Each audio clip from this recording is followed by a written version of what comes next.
Hello guys, ഇന്നലെ രാത്രി ബോറടിച്ചിരുന്നപ്പോൾ ചേട്ടൻ വന്ന് ചോദിച്ചു നമുക്കൊന്ന് ബീച്ചിൽ പോയാലോ എന്ന്. അങ്ങനെ ഞങ്ങൾ ബീച്ചിൽ പോകാനായിട്ട് ഇറങ്ങി. എവിടെയെങ്കിലും പോകാമെന്ന് പറഞ്ഞാൽ നമ്മളെക്കാളും ഏറ്റവും കൂടുതൽ സന്തോഷം ടുട്ടുവിനാണ്. ഞാനായിട്ട് ഇറങ്ങി. കുറച്ച് ദൂരം നടക്കാനുണ്ട്. അത് കഴിഞ്ഞിട്ട് ഞങ്ങളിങ്ങനെ വണ്ടിയിൽ പോയി. ചേട്ടൻ പതിവ് പോലെ പാട്ടൊക്കെ പാടിപ്പാടിയാണ് പോകുന്നത്. ഒന്നേ വണ്ടിയിൽ പാട്ടിടും, അല്ലെങ്കിൽ പാട്ടൊക്കെ പാടിപ്പാടിയാണ് പോകുന്നത്. അങ്ങനെ നമ്മൾ കാപ്പിൽ ബീച്ചിലെത്തി. അവിടെ ഒരുപാട് നേരം ഇരുന്നു. അവിടെ നല്ല കാറ്റും നല്ല തിരമാലകളും ഉണ്ടായിരുന്നു. അവിടെ ഇരുന്നപ്പോൾ ഒരു പട്ടിയെ കണ്ടു. അങ്ങനെ ടുട്ടു പട്ടിയെ കണ്ടു എന്ന് പറഞ്ഞ് നമുക്ക് വിളിച്ച് കാണിച്ചു തരുവാണ്. ടുട്ടു നല്ല സന്തോഷത്തിൽ അവിടെയൊക്കെ കളിച്ച് ഓടി നടന്നു. അത് കഴിഞ്ഞ് ഒരു 11:30 ആയപ്പോൾ നമ്മൾ തിരിച്ച് വരാനായിട്ട് ഇറങ്ങി.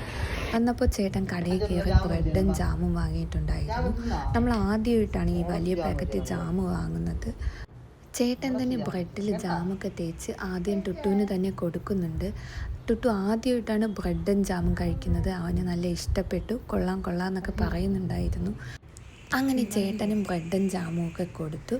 നമ്മൾ രണ്ടുപേരും ബ്രെഡും ജാമും ഒക്കെ കഴിച്ച് കിടന്നുറങ്ങി.